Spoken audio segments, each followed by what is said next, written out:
like this particular AC that they showed in this clip is a lightweight AC. That's going to be like some of the fastest movement. Like this right here, this is like, no, maybe not that. This, like this particular sequence, this is like the sort of like high speed you're gonna get to experience.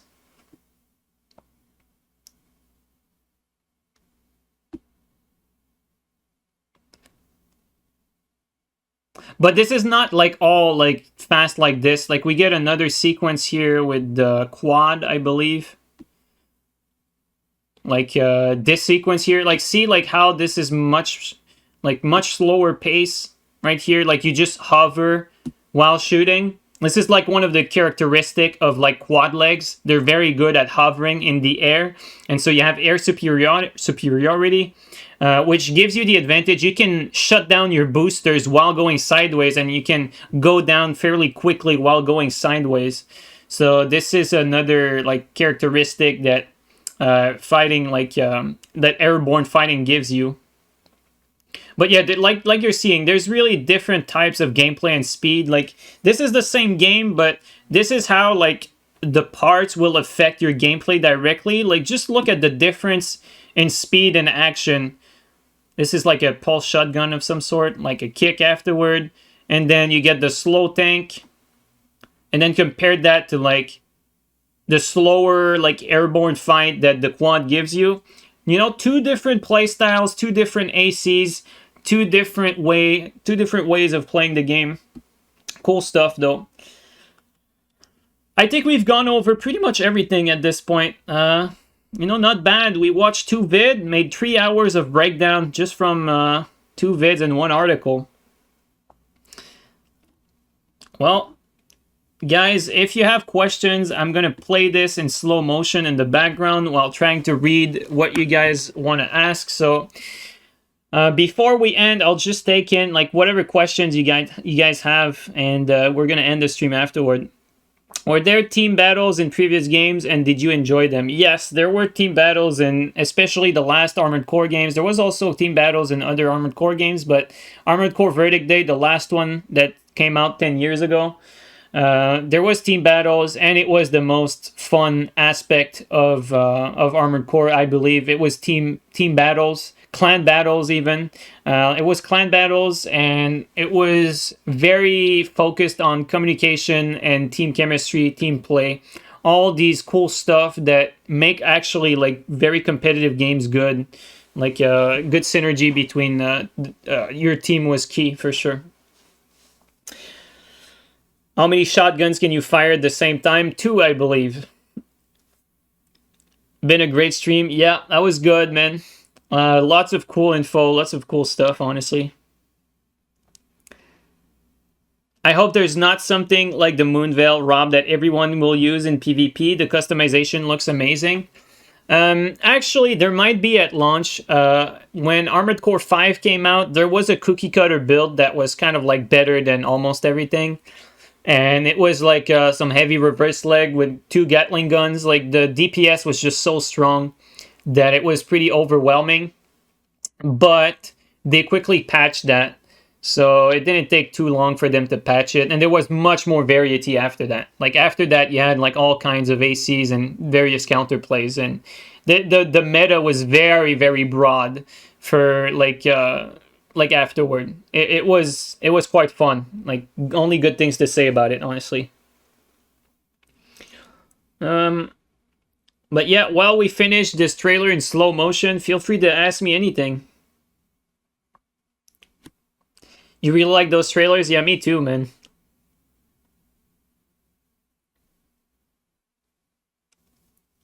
Do you think close-range, fast-moving ACs with melee weapons will become the type everyone will use? Maybe because the game will be the first Armored Core game for a lot of players. I believe these players are coming from Elden Ring and various other Souls games. So I do believe that melee weapons are going to be popular because this is probably what the new players are going to gravitate toward because they're going to think that this is a Souls game. But to be fair, with the kind of love they gave the melee weapons in this trailer, like with all these unique movesets. I'm actually looking forward to trying them myself, you know? Like, why not? They gave a lot of love to them, and it might be a bigger part of the gameplay than in previous Armored Core games, so why not? I'm all for it. Can you beat the whole game using one AC class? Yes, you can, but you'll want to, like, kind of tweak your AC for each mission. Like, ideally, like, you kind of want to... Like, the goal for Armored Core missions is not just to beat the missions, it's to beat them, like, flawlessly. That's kind of, like, your goal for each mission. And so to, like, get through a mission, like, barely, like, getting through it, like getting all your ammo off and like getting hella damage throughout the mission is not the ideal outcome. You know, you still did the mission, so it's good, but you could actually still be losing money in a mission where you actually completed the mission because you took so much damage and you spent so much in ammo. So it's not all about completing the mission. You want to do it like as clean of a job as possible. And in order to do that, sometimes it's better to optimize your AC for certain missions. But once you get very good at the game, once you get very knowledgeable about the game, you're going to get to a point where you make an AC that's balanced for any situation. That's a good AC for like all types of situations the game could throw at you and all types of encounters with other ACs. And so at some point you might get to a point where you get really good at building ACs and you make like masterpieces of an AC, and that AC can probably go through the entire game without making any changes, for instance. Do you think PC will have an advantage over console in PvP? No, I don't believe so. But that could be even if I say that, there's a possibility that if they introduce one weapon that's extremely meta that can only be free aimed, which is not impossible, this would indeed give an advantage to mouse users. Although this is not a game where aiming is a big part of it. Like the aiming part is usually done by the game itself, and so I would tend to say right now, no, like you won't really have an advantage with mouse and keyboard over controllers. Not for this game. For shooters, yes, but this is not really a shooter.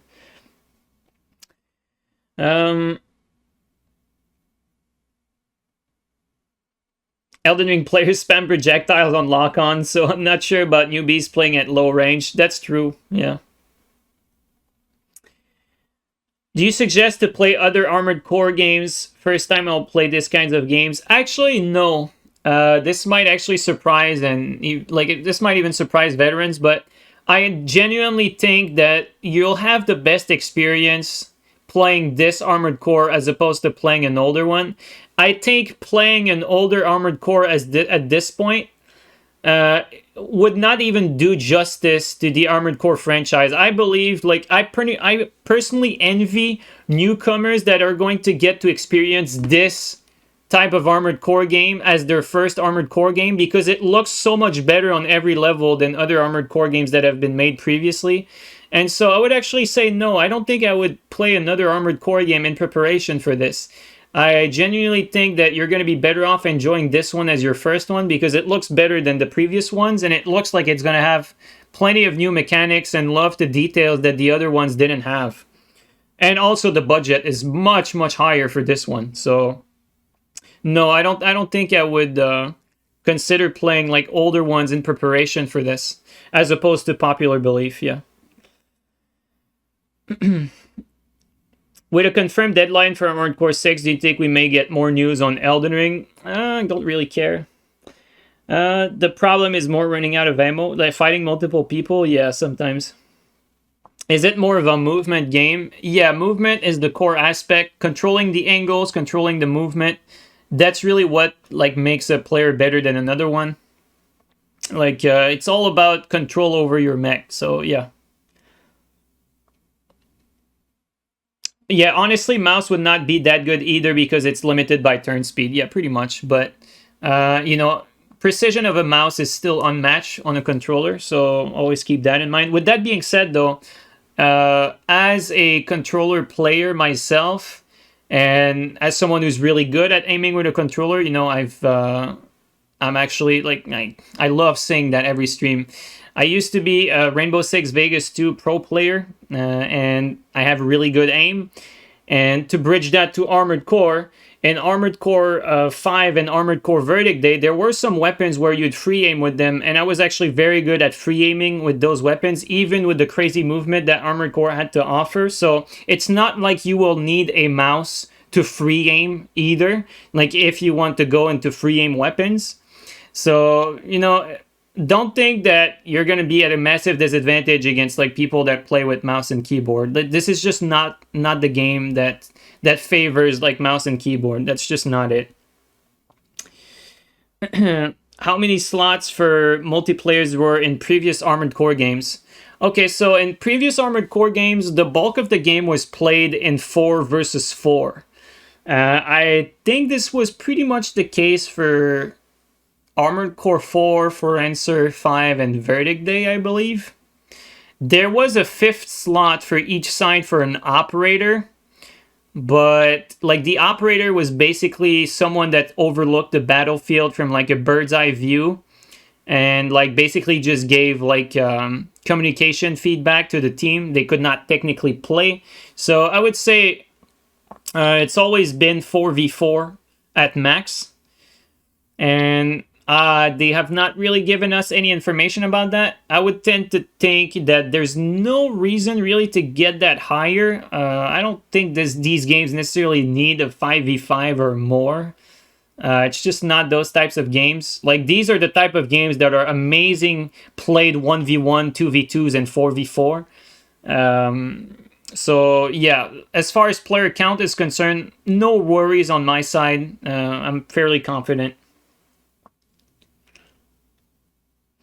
Was shitter a thing in ACPVP, or is this a recent development in Souls? No, here's the deal. Like, Armored Core, I hope this continues for the Armored Core 6, but Armored Core was not really like you were not necessarily disregarded as a player for using X and Y weapon, as far as I'm concerned. Like, it's not like you use a meta, therefore, like, you know, you're bad or whatever. Like, it's not like meta didn't like overcome everything. There's just so much variety, and like the kind of the whole point of building your AC is like to try your best to problem solve the ultimate war machine, right? That's what building your AC is all about. So you technically want to find like quote unquote the meta, but it's just that as opposed to Souls, like there's so many different weapons that can be interchanged and have all different purpose that there's so much more possibilities when it comes to like quote unquote meta than in Souls games, and gameplay has such a profound your mech has such a profound impact on gameplay that it's hard for me to tell you that like there's like stuff that could be like disregarded as like, oh, you're bad at the game, you're a shitter for using X or Y. To my knowledge, that has never really been much of a thing compared to Souls game. It's just kind of like the gameplay is so different that it's hard to compare the two, really. You think some weapons were pretty cheat? I like, other than like I said, the Gatling guns when Armored Core 5 came out, that were patched afterward. That was kind of like the cookie cutter that beat everything. That was patched fairly quickly. Other than that, I would not say so. Like for instance, as far as the meta was concerned, like when I stopped playing Armored Core 5, like when I stopped playing the multiplayer, the meta was mostly around. There was like a few builds that were meta. There was the lightweight sniper build with double sniper. There was the Kurosawa build that had like chargeable laser rifles.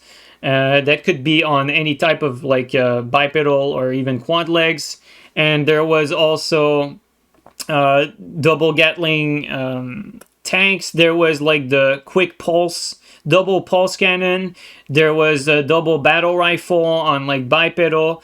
Honestly, like all the builds I'm mentioning to you right now are all like extremely meta builds, but at the same time, like they're so different from one another, and there can be like so many variation. And you add to that like the heavy bipedal that could have like counters to like a lot of this stuff. And like all the, like for instance, the double battle rifle could be countered by being on a quad, and then the double pulse rifles could be countered by being on a heavy leg. and then like all the different variation had like counterplays to them. So there was like some sort of like rock paper scissors game within like the AC building. So one was not necessarily better. There was never like a case where one AC was better than all the others. That's kind of like the bottom line here, is that because there was some sort of rock paper scissors element, there was always a build that was better at fighting your build, for instance, right? So because there was always a build better at fighting your build, you always had to worry about finding what's the lesser evil that, or like what's my way of dealing with that particular build that would counter my build. And so it was always this kind of like race to like deal with your counter, but and the counter always had like some sort of advantage, you know what I mean? So you always had to balance around that. So you could have like a specialized build that's specialized in doing that specific damage and specialized in that defense, and if you had the defense specialized against someone that was specialized in that offense, well, you'd counter it, but then you'd add in some new variables, like by adding a weapon type that was a weakness to the other, but then the other would add a shield that compensate that weakness. So you had all these different trade-offs going on, and so there was no meta that was just better in every way, as opposed to Souls, where you have a curved sword, you have a PK, you have a Murky, you have a double great lance or a rapier that just shits on all the other weapons. There's not that sort of thing in Armored Core at play here, because of the rock paper scissors nature of the damage types in the game. And so it's too different. It's too different. All right, let's see if you guys have more questions. I think we're gonna close soon. Yeah, it's all about trade-offs, basically. Yeah. Are you gonna get the collector edition? I'm not the type of guy who likes like to gather trinkets, so I'll probably get the base one.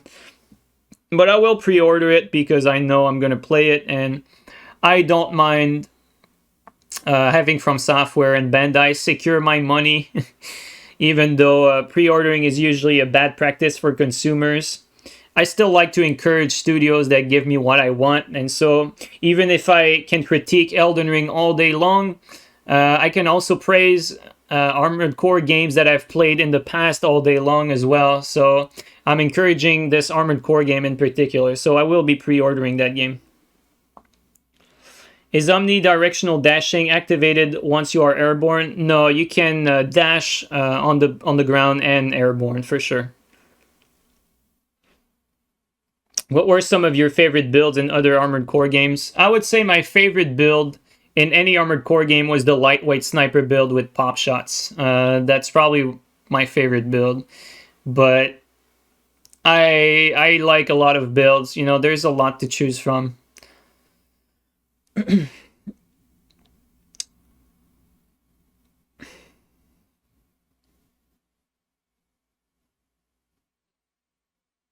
you think there will be a big competitive scene? I would not be surprised if for the first time we see a big competitive scene for Armored Core, because Armored Core is a game that's much more suited for competition. Like Armored Core 5 and Verdict Day, I'm going to talk about those since those are the last ones that came out before this one. These could have technically been esports title if it garnered the attention, but because like, Armored Core games have never been popular and always been niche, it never got elevated to that status. But the game itself and the gameplay had the esport potential. And this might make people cringe, but it is what it is. Like, these games are that good competitively that yes, it can get to that level, but that always depends on the player's perception. If players like to see this as a more casual game, like Souls games, for instance, have some competitive potential, but the developers doesn't want that, and the majority of the player base doesn't want that either. So you get to a point where like Dark Souls 3 naturally evolved into like this sort of like tight spacing game on the competitive side, but then you come with Elden Ring and most players don't care about that, the developers don't care about that, so the game doesn't get pushed into a competitive light. And so Armored Core could be looked in a different way, because the last Armored Core was pushed in that way because it was focused on multiplayer. And we don't know, like, it seems like the focus here is on the single player for Armored Core 6, but they do mention that there's more in store for multiplayer that they will be announcing at a later date. So we can still hold our breath for the PvP stuff. But going from previous Armored Core games, the PvP potential and the competitive potential is definitely there, yeah.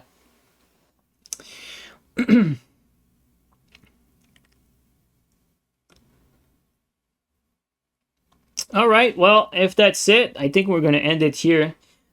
Does connection work as DS3 or Elden Ring in terms of stability? No, the games don't play the same. Like, it's not it's not very latency sensitive, because there's no there's no dodge frames, right? So because there's no dodge frames and there's no manual aiming for the most part, because those two things are not a thing, it doesn't play neither like a shooter or a Souls game. So latency won't really affect how you play with other people as much, which is a big plus to these games' competitive side. So you could be playing from someone from across the globe, as long as, you know, they're not like lagging all over the place to the point where, you know, you don't even see their movement. As long as it doesn't reach that level, you could be playing from someone from the other side of the globe on a stable connection. So it's not going to affect how they play as much as Souls games. All right, well, I think we're going to end it here, guys. I want to thank you, everyone, for staying for the whole thing. You know, we got 3 hours and a half of Armored Core goodness here. I'm going to be editing those breakdowns and these analysis that we did for the channel. But yeah, that was a blast, man. So happy that we got some new Armored Core stuff. I was not expecting this today, because the leak said that it could have been tomorrow, but some of the leaks were right that it was August 25th. Yeah, really happy about that. Ready to endure another 4 months of L2 Ring? It makes enduring it that much easier, knowing that there is light at the end of the tunnel. I'm so excited for this game. I don't think Elden Ring can put a dent of how I'm excited about Armored Core, honestly.